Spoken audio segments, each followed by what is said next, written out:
Welcome to the Spilled Ink and Coffee Show, where we take book discussions to a new level. We don't just read books, we interview them, journal about them, sip coffee, spill thoughts, and explore stories on and off the page.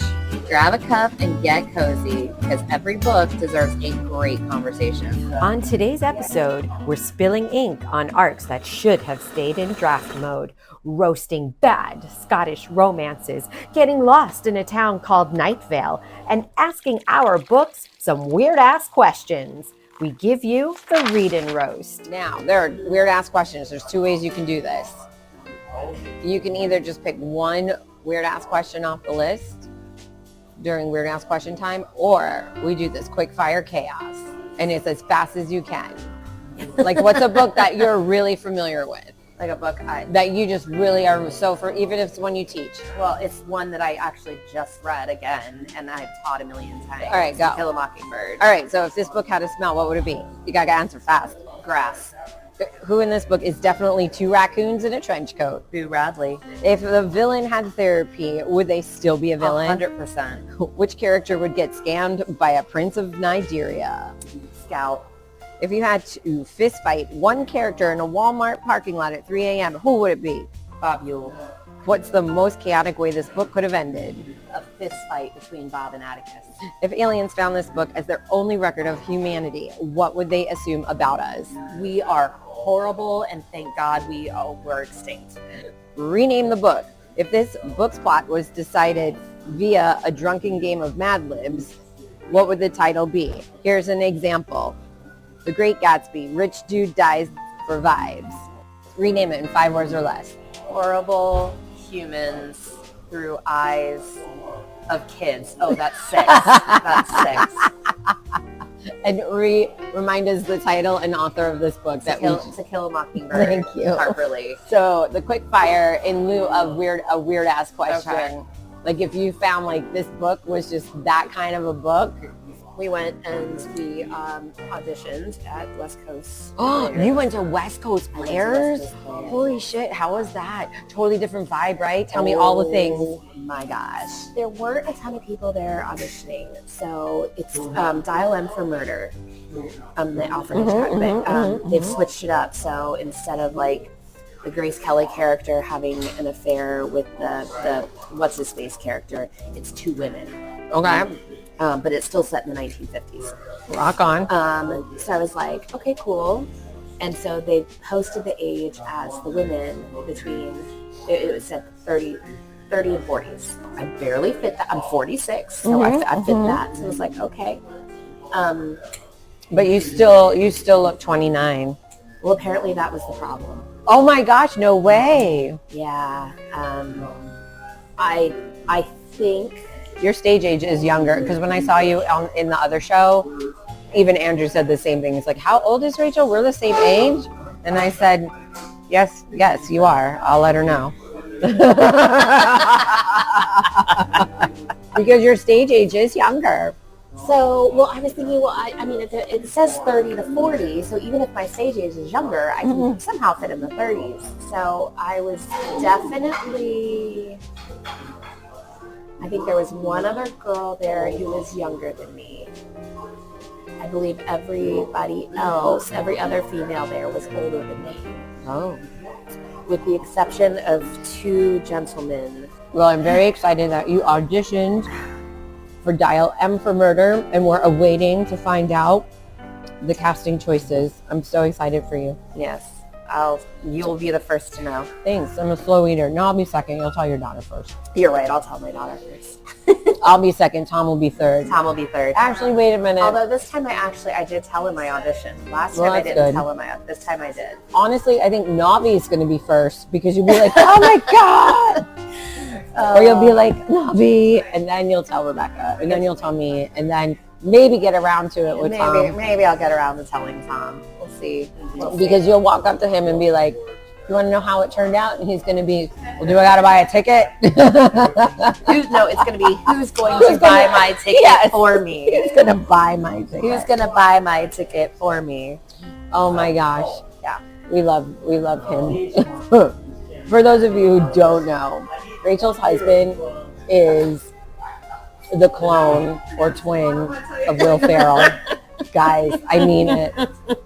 I mean, if I ask him to bust out and song and dance in like elf tights, he might do it. Yeah, there's a good chance. Yeah, there really is. What? Halloween. Why can't he be Buddy and you be Jovi for Halloween one time so we can just get those photos and have that experience? We'll have to bring it up with him and see how drunk he is.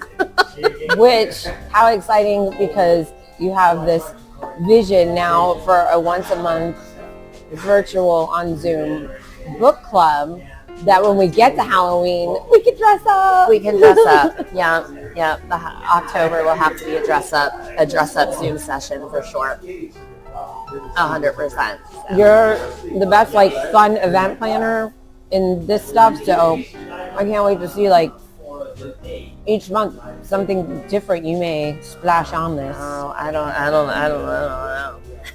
We'll do the train off the rails again. Yesterday I'm like, all right, I'm going to sit down and I'm going to write my next letter to Elon Musk because, you know, my whole donating my body to science thing. And so, did I tell you about that? Yeah. Okay. Did I tell you what Walter said? I don't think I know what Walter said. So we're at Walter's house doing this pizza party because he has the fancy pizza oven. And I said, hey, Walter, this is after I was wearing silly hats and we played God Bless America on kazoo. Thank you, Rebecca, for inspiring. But apparently Dahlia loves kazoos. She had them right there in her house. As one does. So I said, hey, I wrote a letter to Elon explaining how the last 10 years of my life that I wanted to go into stasis, shoot me into space, the whole 9 yards. And then I messaged him on LinkedIn and then I snail mailed it, handwritten, to SpaceX and to Tesla.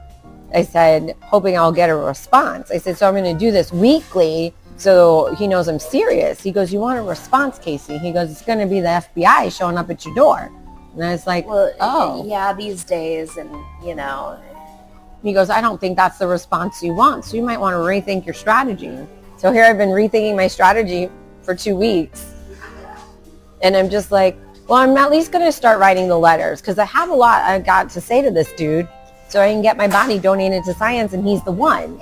Is there someone else besides Elon Musk? I don't know. Not Jeff Bezos, because I can just pay him money to go to space. This might be more fun being in stasis. I got to figure it out. Point is, I wanted to dictate this letter, and dictate little microphone is missing now on my computer. Oh. And I was like, what the heck? So I'm troubleshooting all by myself because I know how to do things. And I'm like, well, I'm not signed in. It's 2019 version. And then all of a sudden I have this epiphany and I'm like, oh yeah, what we do here, transcripts immediately and then exports to Google Doc. Oh, okay. And I was like, this new phone of mine does everything. Thank you, Hurricane. Thank you, Hurricane. Milton brought me this phone. It's resuming. So yeah, I don't know what we were talking about before that. But. I don't know. I'm looking at a very fat journal of yours. Because we finally got stuff. Like I feel like it's gotten significantly fatter since last week. Because I finished up some things, but I decided that I'm going to do some videos that are a little bit different from how you do your book of the month. Mm-hmm. Because I don't format my book that way. But I still have 2024. So I'm going to do my top 3 audio books of 2024 because mine can be just a yearly culmination. My top 3 graphic novels, because I read a lot of those. You do. And then my top 3 regular softcover, hardcover books. I don't know what I'm supposed to call it. Like book. Physical book? Physical book. I am so smart, and I know all these science words, and I had this whole thing with Andrew in the hot tub last night discussing quantum physics because he is so uneducated on the subject, but I can't think that that's a physical book, Rachel. It's okay. It's okay. It's just like I'll remember the name for whatever the other Sweet Valley High series is until sometime tonight at midnight. Ooh. Okay. So I didn't put my rating stamps in there. No, but you said 5. best of 2025. Oh yeah, so, that's a okay. contender for sure. Tell me name and author. So this is The Dream Quest of Velvet Bow by Kij Johnson. K-I-J Johnson. All right, and then What type of genre is it? It's definitely a fantasy sci-fi. Okay. Probably airs more on fantasy. Okay. What made you decide to pick it up? I was at the library and I was at their used book place and it was $1 and I love the cover because the cover art is beautiful.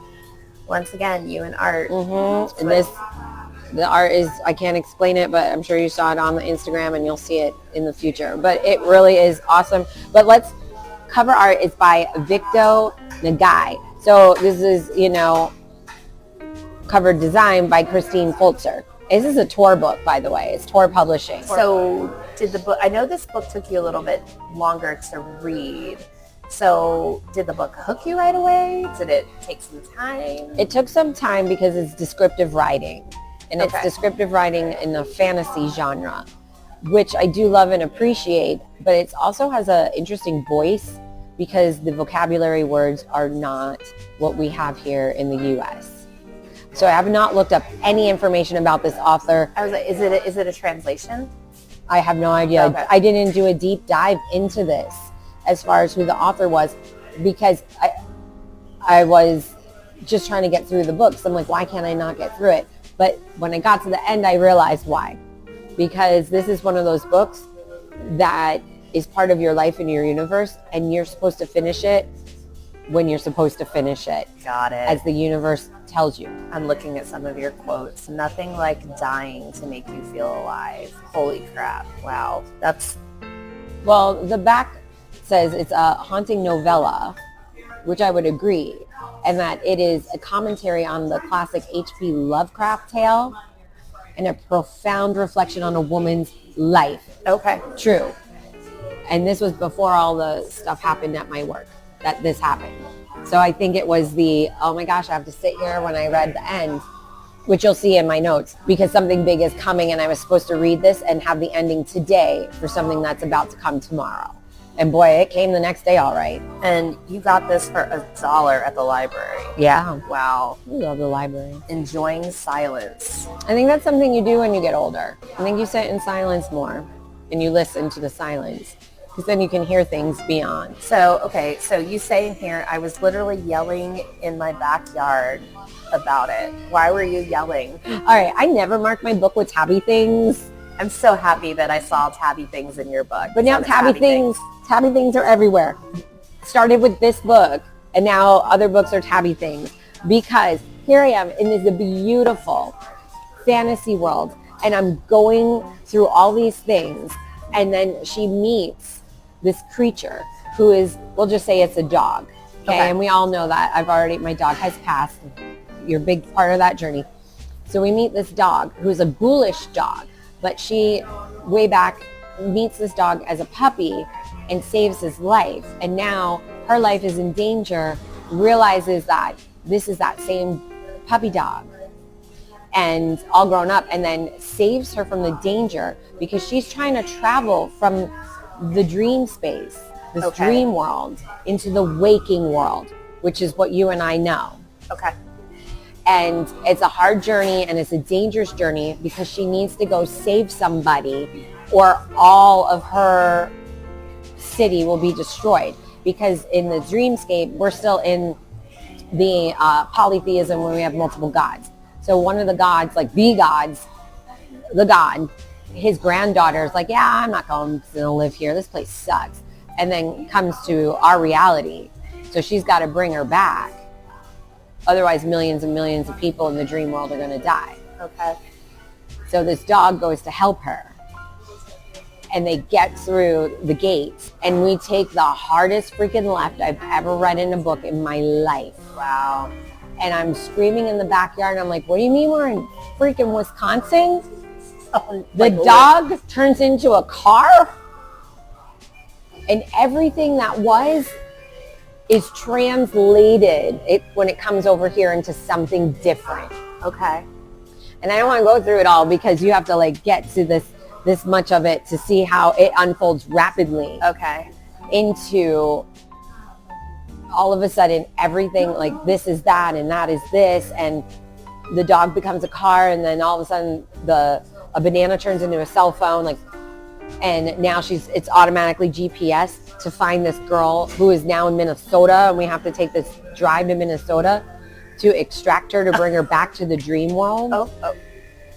And I'm just like, no. I wanted to see where the relationship with the dog was going to go, you know, and like, I wasn't expecting this at all. Not with all this descriptive writing of this fantasy world. Okay. And now all of a sudden you're talking about like a broken down Chevy or Buick. Just a couple interesting questions for you. Which character in the book would be the worst to get stuck in an elevator with, and why? It's gonna be the little mushroom guys who follow you and annoy you for no reason. Oh, okay. Because then I'm gonna be stuck in there, and that little mushroom is gonna annoy the freak out of me. I'd rather the ghoul eat me and me be dead than stuck in the elevator with this little annoying mushroom that's tugging at my foot every 5 seconds, going because that's the only thing they do. Because the mushrooms follow her, and there's okay. And she's just like, stop. Okay. There's like 8-9 pages of that. Oh wow, that's where the mushrooms show up and they just start like tugging. Okay. That thing. That's a lot. Okay, so since we've already talked about a couple times today, choose your own adventure. Yeah. So if this book had a cursed choose your own adventure spinoff, what would be the worst possible ending? That the entire dream world goes inside out and all becomes this reality in the United States of America, and everything's now Minnesota. Don't you know? The worst outcome would be the dream world does not exist and it's only Minnesota. Okay. Forever. So then last question for this book, because I'm not really sure how I feel about Minnesota. No offense, Minnesota. Haven't visited you. But so would you recommend the book? 100%, especially for anybody who's over the age of 45, because I really think this speaks, and that's what how it ties up, because it's about her journey and what comes next, because she's a professor out of school. Okay. And so her time being a teacher is over, and now it's her time, the next part of her life. And I think as we crest over 40s and 50s, that journey is, coming closer and closer for us. Yeah. And it's like, what do you deem is important? And I'm really interested to see if this stays best of 2025. It was so good. Because that's what you got it listed as. So, I mean, I've already filmed it. I talked about it. Do you want it? I even dog-eared a page. I will be happy to take it. A tour book. Nice little novella, guys. All right. Add this to my bag. And then Before the Coffee Gets Cold, which I think I mentioned last time, that one I'm still reading, and that's Japanese translation. So I've actually seen this several different places. I've seen it at Barnes & Noble, and then I also saw it at Full Circle. So that one is part of a series. They're all standalones, but every cover looks the same. So Barnes & Noble had a whole display. They have all right. Then I have to pop over there because this is just, I guess, become extraordinarily burst onto the scene. But I wrote it because I'm writing my quotes as I go. Yep. But now I got the tabbies too. The tabbies are everything. I can't believe the sticky tabs. But next page, turn the next page. Turn the next page. Yeah, because I think I did finish. There's Night Vale. Okay, so this is the fictional podcast. It's the pilot episode. Who do you have? The author is Joseph Fink. Obviously, if it's a fictional podcast, then it's audio. You really liked this one. I gave it 4 stars. Although, I mean, I could have gave it 5, but I still wasn't understanding what was happening until the second novella. Okay. So, and you feel like each podcast is a standalone 100% moment. Yes. Okay. You can listen to these out of order, and they actually have a recommended if you don't want to get involved in the whole thing. Okay. They have a separate playlist. If you're just going to be a casual, I just want the best of the best because they're standalone. So they're like, here, boom, this is your introduction to Night Vale. Just do these. Are there like the same or the similar characters throughout all the different podcasts? It's the same dude that reads, Cecil, But he's telling a different story every time with different characters. 100%. Every time. Does it all take place in Night Vale? Night Vale. It's like the portal of phenomenons. All right. And have you just listened to the one? And where are we? So the pilot episode was great. I thought it was a little weirdy because I wasn't understanding what was happening. And if you look at the very bottom where I put the arrows, because I felt like it was chaotic. So it's start with whatever the one is before the first arrow. So it's like life, fur babies, and supernatural are my jam. Dog park opens, not to public. Angels help an old lady change a light bulb. Stranger comes to town. A commercial airliner pops in and out of gym class. Like Jig is like, gym class was interrupted because a commercial airplane popped in and disrupted the gym class and then vanished, and gym class is resumed. The old lady changes her light bulb. An angel comes and assists her, and then she tries to sell the light bulb. This one was like rapid random. I couldn't keep up. Okay. But the next one, turn the page. Turning the page. Yeah, we'll talk about that other one. Okay, and that's the one that makes the most sense now. Okay, and is this the second episode that it's standalone? Standalone. So It's our Sweet Valley High, Welcome to Night Vale version. It's called The Glow Cloud. Again, the author, Joseph Fink. It's the fictional podcast audio. I gave it 5 stars because this one had me laughing so hard. I should have asked, does the author read it? No. Okay. They hired an actor. Okay. I believe his name is for real Cecil. Oh, okay. So Wednesday has been canceled due to a scheduling error. Uh-huh. I could use that in my life some days. No kidding. And apparently there's a song about a bus in the rain. So all the weather reports in this are done via song. So far, that's what I get. In the bus, in the rain, in the rain, in the bus. Okay. So, yep, I see here. I hope that the weather forecast continues. Yeah, the songs, they improved from the first to second episode, so. Okay. So we have then, it looks like the description of the glow cloud. So that's that very last quote, which I told you earlier. Yeah. Where somebody comes, pretty much shits on your life, and then you have to overcome that. So the glow cloud comes and dumps all the dead animals on the town. You're all terrorized and traumatized. But then it slowly leaves and you slowly get better. Eventually it's gone and you may remember it or you may not, and then life goes on. Now in Night Vale, who knows what's going to happen next? How long are these episodes? 30 minutes or less. 30 minutes or, wow, that's a lot to fit into 30 minutes. Okay. 30 or less. That's why I said I think it's a novella, because if I was to do a word count based on novella's word counts, I'm pretty sure that they line up. And there's something smaller than a novella and a novelette. Short story. Well, I thought there was one more between short story, because I texted you about this. People, if you are listening, okay, we will re-Google the thing, but there's something between short story and novella. Different characters in episode 2 than in episode 1, besides 100%. the narrator. Correct. So what's like the most powerful scene in this second episode? Is the ending, because it gives you such a life lesson. It shows you that it doesn't matter where you are on planet Earth and who you are. It doesn't matter who or where you are. Life gets hard sometimes, and you have to just put your big girl panties on and move forward. Who do you think would be the target audience, or who do you think would enjoy this fictional podcast? Anybody who watches Skinwalker Ranch. Okay. And a few other, like, I'm just going to say all the people who, anybody who goes to a comic store to play RPG games. Anybody who loves supernatural stuff. Okay. Jack Osborne. Oh, there you go. Okay. I think I would love to see his take on this whole thing. Okay, so I feel then that my next question is definitely fitting right in here. If this book was a conspiracy theory, what would it be? That it's the government experiment with the dome over it. Okay.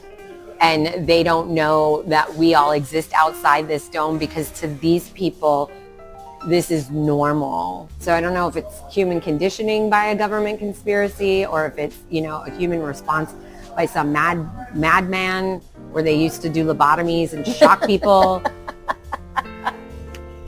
But I think it's that. Okay. So one last question about Welcome to Night Vale then that I feel is very appropriate for all of our conversations today.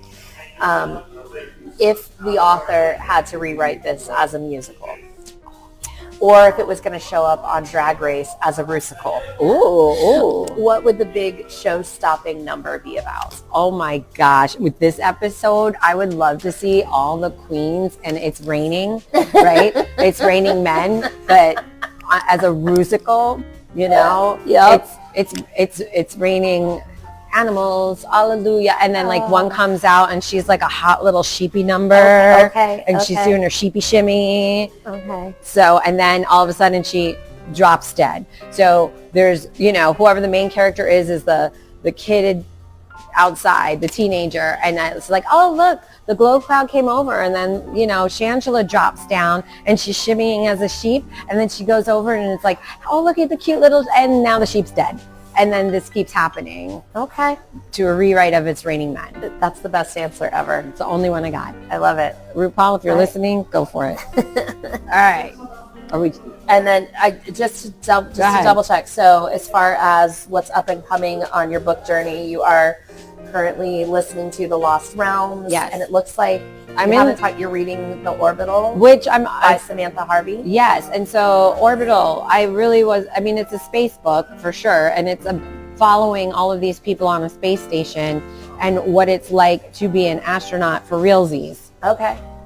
I think there's a little bit of sci-fi fantasy in there, but the cosmonauts and astronauts are from America, Russia, Italy, Britain, and Japan. And, it's what is it like not living on planet Earth? And I'm finding it so fascinating that the tabs are just starting to accumulate. I love that. Because there's so much stuff you don't think about. And this did win the Booker Prize of 2024. Okay. She's a British author. It really was not the cover that gravitated me. It was what was written on the back. Because I want to be an astronaut. Of course. And I want to know what they think. We'll see how this unravels, guys. All right. So that's what's up and coming. Let's see what we got in your book. Oh my goodness. We were talking last time. Some Like It, Scott. And then I started thinking of the Property Brothers every time I saw this on your posts. Because they have a huge Scottish heritage and they're always wearing their kilts. And I was like, oh my God, it's the Property Brothers. But anyway, Some Like It, Scott. The author is Pepper Basham. It is a Kindle format, a Christian romance, which you weren't sure at first, but you concluded. This was an ARC. It was an advanced reader copy. Okay. So. And the publisher is HarperCollins, and it's a 3-star. I do love your star stamp color ins. I absolutely do.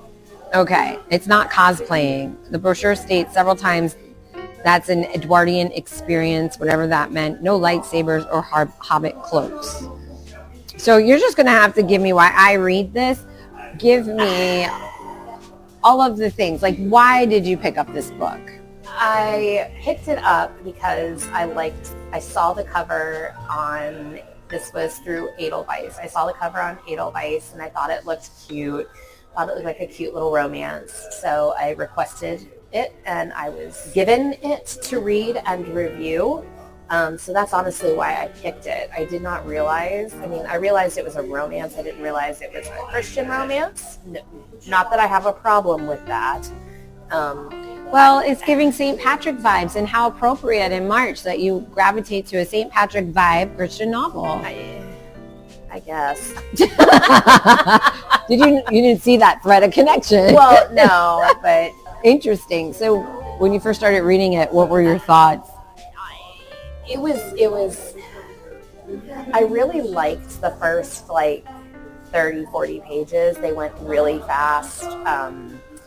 about, the main character's journey to Scotland, and she was there because her grandparents came from Scotland, and she's a travel writer, and she's never had a chance to visit, Scotland, where her, grandparents talked so lovingly. Of course, you never really learn why her grandparents love Scotland, so, plot hole.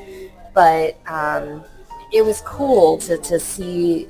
I mean, I remember seeing Scotland for the first time, and I felt like it was a similar vibe and similar reaction. So there's commonality. Yeah. In the first few. Yeah. Okay.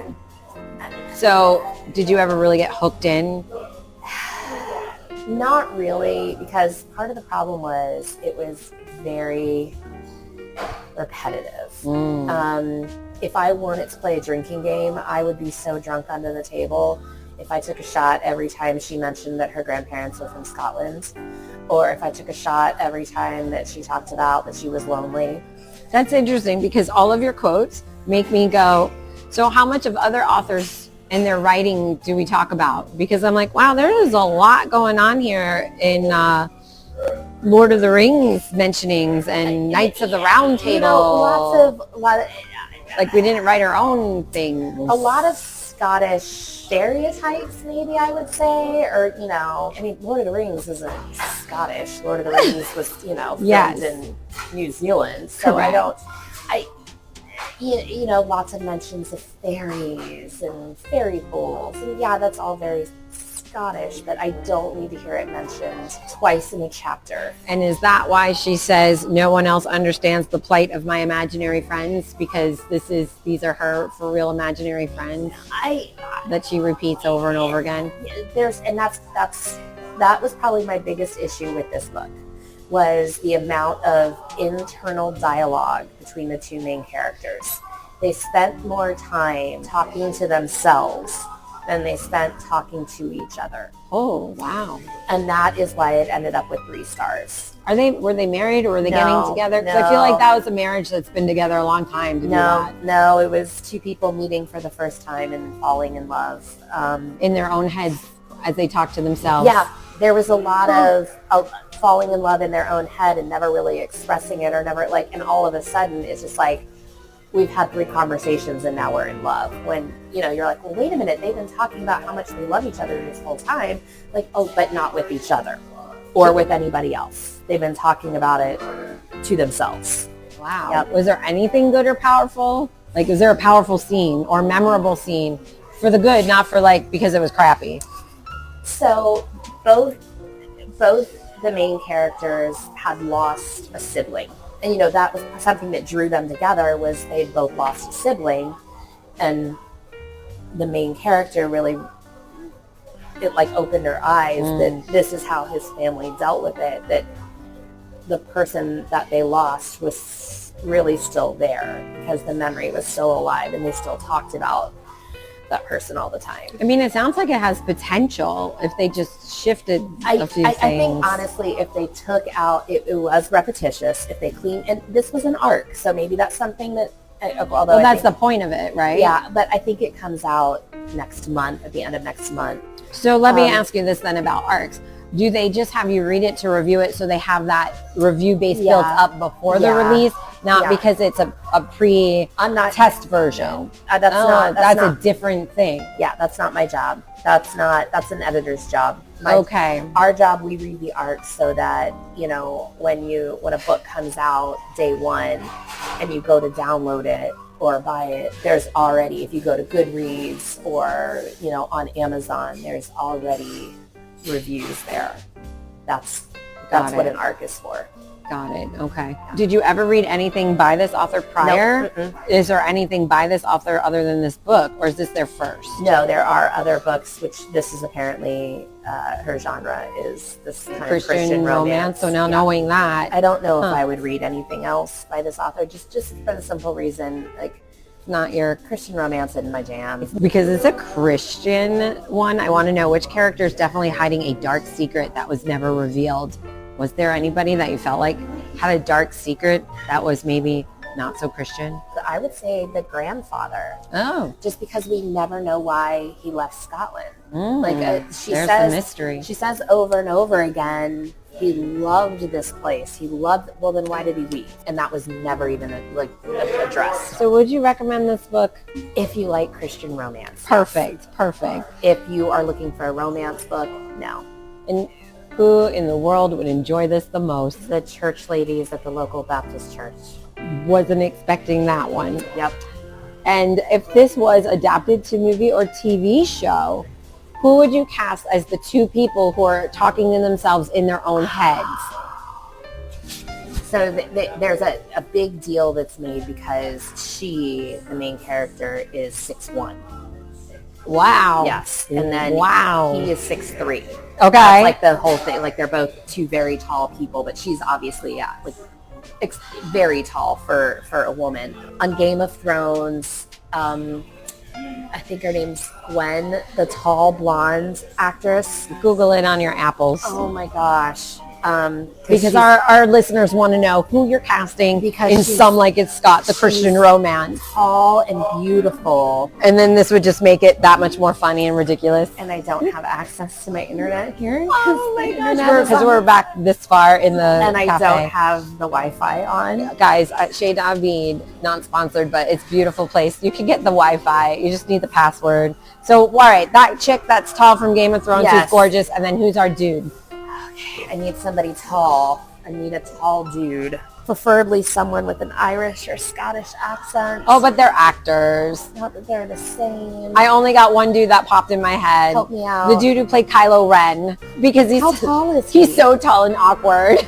Okay, then that would be a the good only one That I got. would be a good one because you do need someone who's like big and tall and like. And he has prominent, face that's very European, and he's got the longer hair. Yeah. But I feel like he could pull that in a pony because I think this dude here, he's got a Christian haircut, but he could wear a ponytail. Yes. Yeah. His hair is longer. And because you have a stunning leading lady, he's not the most beautiful man. I don't know. So now we're going to turn the page. And now we're at a 5-star with To Kill a Mockingbird. Harper Lee is the author. It's a physical book, fiction classic. Now you've read this over and over again. So this time around, what were your first thoughts when you started reading? I laughed. I mean, this is the first time, and I said this in a review, this is the first time that I've ever read this book for enjoyment.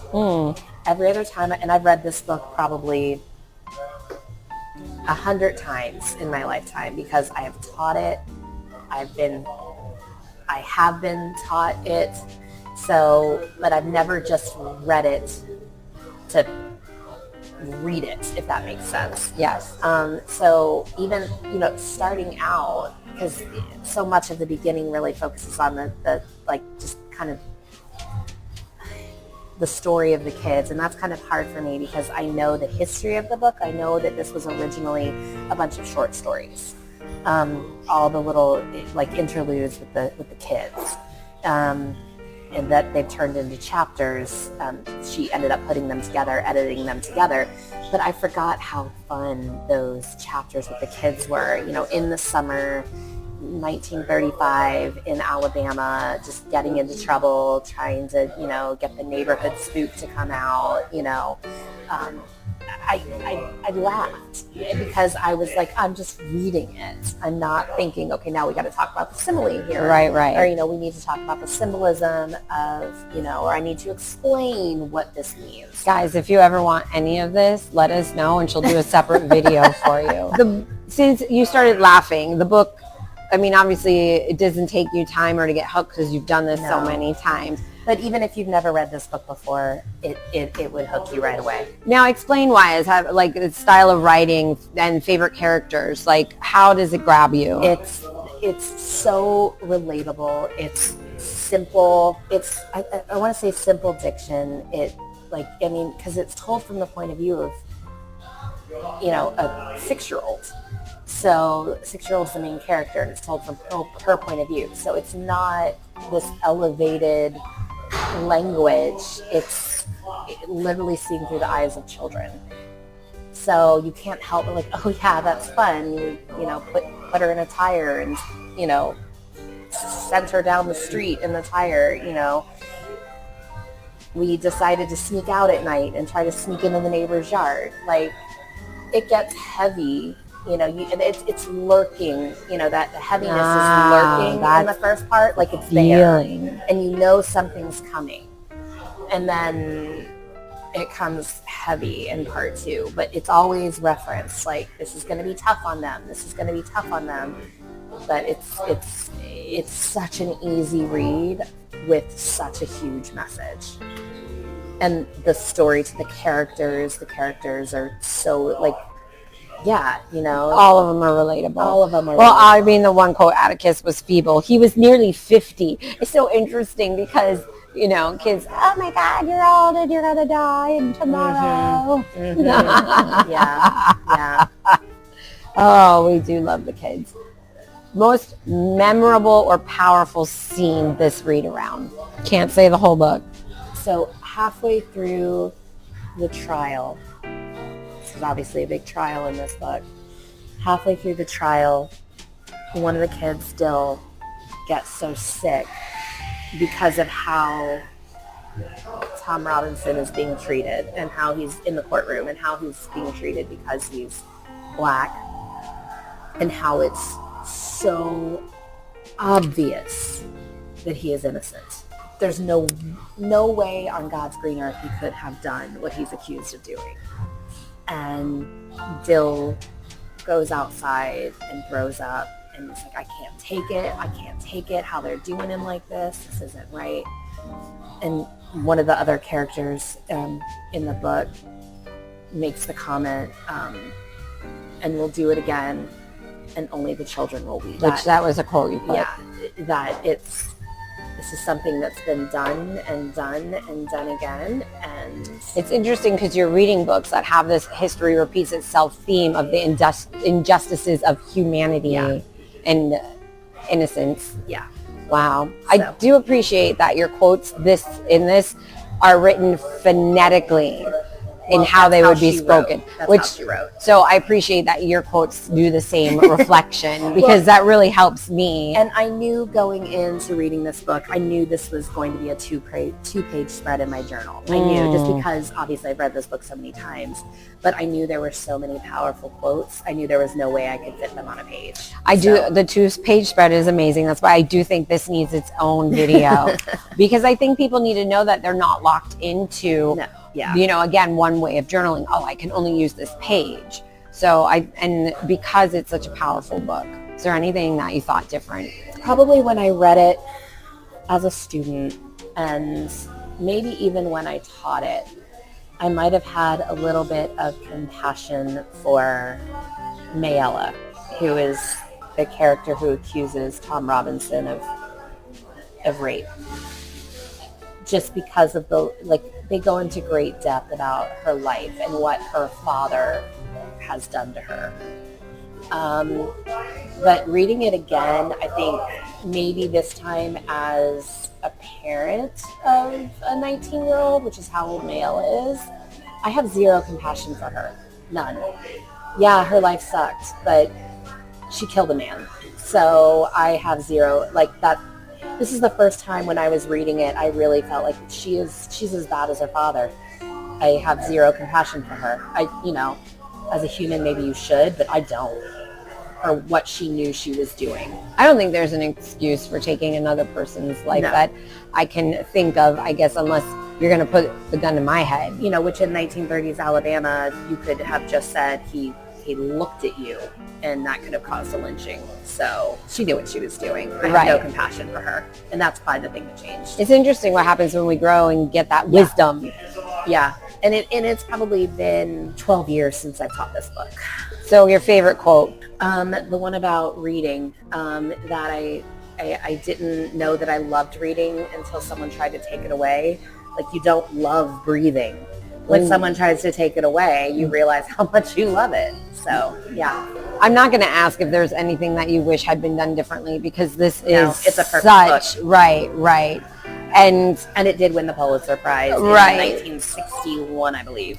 And have you ever read any other things by Harper Lee? So Harper Lee, this was... Because it's part of the HarperCollins publishing company. Totally not related. Not Interesting. Related. Okay. So, I'll go into teacher mode for a hot second here. Go. So Harper Lee wrote this book. It was her first novel ever published. She had published a couple of essays, short stories, things like that in the New Yorker, but this was her first novel. And it was, some of her short stories were put into this because it was a lot of it this is basically based on something that happened in her own life. Her own father defended a black man who was accused of rape in Alabama, where she grew up. So she won the Pulitzer Prize. She was very good friends with Truman Capote. And Truman Capote is the basis of the character Dill in this book because he grew up next door to her, coming every summer. Truman Capote and Harper Lee actually traveled to Kansas and did research on murder there, which ended up being Truman Capote's book, In Cold Blood. Rumor has it, it's not fact, that Harper Lee was actually going to write that book, but Truman got the jump on her and actually wrote it and published it for her because he was jealous of her winning the Pulitzer. I think the weight of your first novel being the Pulitzer weighed so heavily on her. She never published another novel in her lifetime. Right before she passed away, and this is extremely controversial, her lawyer, she was, I think she was 91, not real coherent, living back in Alabama. And her lawyer, who was in charge of her estate, published what is looked at as the sequel to Kill a Mockingbird. It's called Ghost at the Watchman. It's horrible. It's you can tell it was never meant to be published. It's not really edited. It's some more of her childhood stories, like in To Kill a Mockingbird, kind of cobbled together. But then it somehow has Atticus, who's this beaming example of what a father and a man and a lawyer should be in 1935 Alabama. They have him attending Ku Klux Klan rallies. So I like to pretend that book doesn't even exist because it destroys. It sounds to me like those are all the things that were edited out of the original. Yes. And that's all this 100%. is. This is just all the stuff that didn't make the OG book. The thought is, if she were actually in control and in capacity, she would never, this was... It was never intended to go anywhere. Never intended for anybody's eyes. Right. So if you're listening and you've not read it, don't read it. Don't go pick it up. It's not... It will put a stain on To Kill a Mockingbird. If you let it, you have a choice to... You have a choice, and I've chosen to believe it doesn't exist. Perfect. It's like See? Indiana Jones and the Crystal Skull. It doesn't exist. We pretend that didn't happen. We just watched the Temple of Doom the other night. See, that happens. Crystal Skull did not. So the cover, I've seen many covers on this one. And I have probably... Why'd you pick this one of all the different covers? Because I didn't have it. Oh, okay.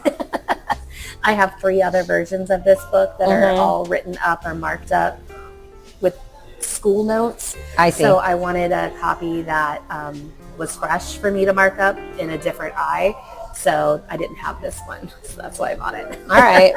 Very cool. You might want to, when you do a video separate, show us all your versions. I really think that would be cool. I think people would really enjoy that, for sure. Yeah, so just to be a teacher for another minute, my favorite copy that I have actually, so how I always read this with kids is I divided up into parts, and I had the kids read all the parts.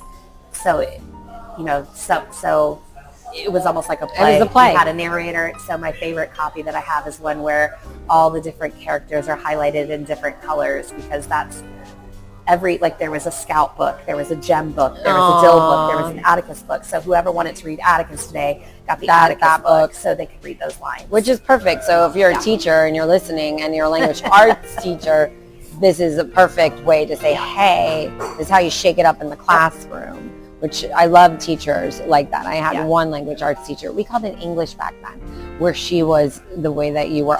She didn't give us the already pre-highlighted. She's just like, you're going to read, figure it out, and you're line reading with your finger. Maybe highlighters didn't exist back then. I don't remember. I don't remember all the things in high school, guys. Who do you think would enjoy this book the most? Anybody really, but anybody who really wants to learn or see what it was like in our country in the 1930s, to be going through the Depression, but then the extreme racism and Jim Crow laws that were in place in our country.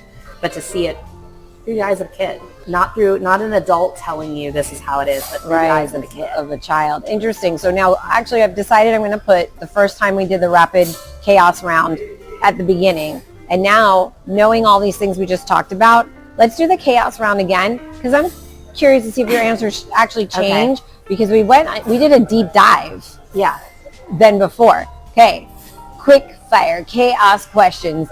Same questions, round 2. If this book had a smell, what would it be? Calpurnia's cooking. Okay. Who in this book is definitely 2 raccoons in a trench coat? Boo Radley. If the villain had therapy, would they still be the villain? Absolutely. Which character would get scammed by a prince from Nigeria? 2. Scout. 1. Okay, if you had to fist fight one character in a Walmart parking lot at 3 a.m., who would it be? Fabule. What's the most chaotic way this book could have ended? The fist fight between Atticus and Fabule. If aliens found this book as their only record of humanity, what would they assume about us? We got a horrible bunch of... Still hasn't changed. And rename the book in 5 words or less. Okay. Through the eyes of children. Oh, yeah, you did it this time. Yes.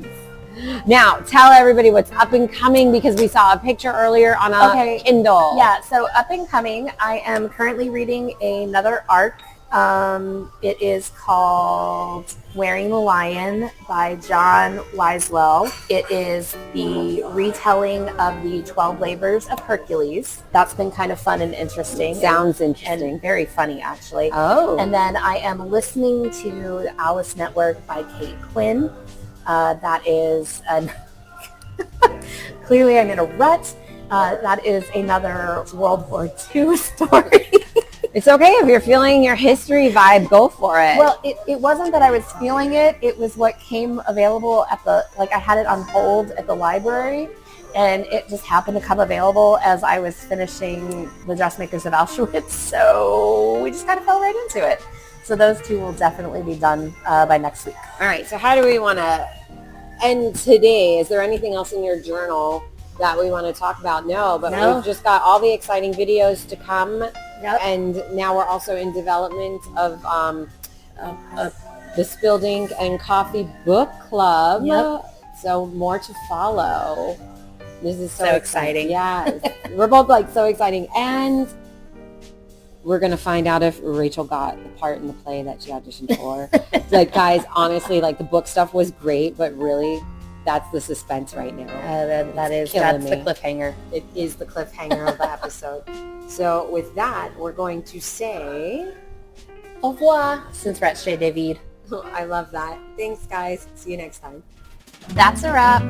Time to close the book on today's episode. I'm Rachel. And I'm Casey. If you had fun, hit the like, follow, and subscribe. Make sure you click on the bell icon. You can also email us at spilledinkaandcoffeeshow@gmail.com. Send us your questions, tell us what you're reading, or share what we should dive into. Until next time, keep your coffee hot and your pages turning. Bye, guys. Spilled ink, endless coffee, and great book chats. That's what we're all about. If you're enjoying the podcast and want to help fuel our next episode, buy us a coffee. Click the link in our show notes or bio. Your support means the world, and every sip keeps the pages turning.